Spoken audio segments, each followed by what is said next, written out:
आता तुमचा FASTag deactivate होऊ शकतो, तो पण तुमचा रिचार्ज असतानासुद्धा. का बरं? आणि हा होऊ नये म्हणून तुम्हाला काय करावं लागेल? बसा सांगतो. ऑक्टोबर 2024 म्हणजे मागच्या वर्षीपासून national highway authority of India NHAI आणि national payments corporation of India NPCI यांनी एक नवीन प्रोसेस आपल्या माथी मारलेली आहे. त्याचं नाव आहे KYV. KYC तर तुम्ही ऐकलं असेल, पण हे आहे नो युअर व्हेइकल. तुम्ही ज्या ॲपवरून फास्टॅग घेतला असेल तिथे तुम्हाला कंप्लीट युअर KYV असा एक ऑप्शन दिसेल.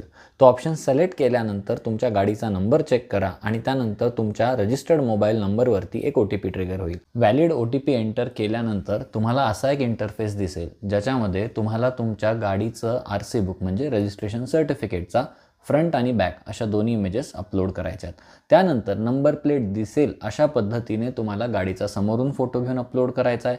त्यानंतर पूर्ण गाडी दिसेल असा साईडनी फोटो घेऊन अपलोड करायचा आहे.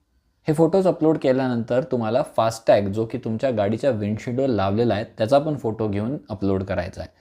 आता तुमच्यातल्या काही लोकांना नक्कीच हा प्रश्न पडला असेल की बाबा ओव्हर स्पीडिंग केल्यानंतर बरोबर कॅमेरामध्ये डिटेक्ट करतात, माझ्या गाडीचा नंबर माहिती आहे, मेक मॉडेल माहिती आहे आणि तेच जेव्हा तुम्ही माझा फास्टॅगसुद्धा स्कॅन करता तेव्हा पण ह्याच डिटेल्स आहेत. मग जर दोन्ही डिटेल्स सरकारकडे या यंत्रणेकडे ऑलरेडी आहेत तर मला एवढे फोटो अपलोड करायला का लावताय?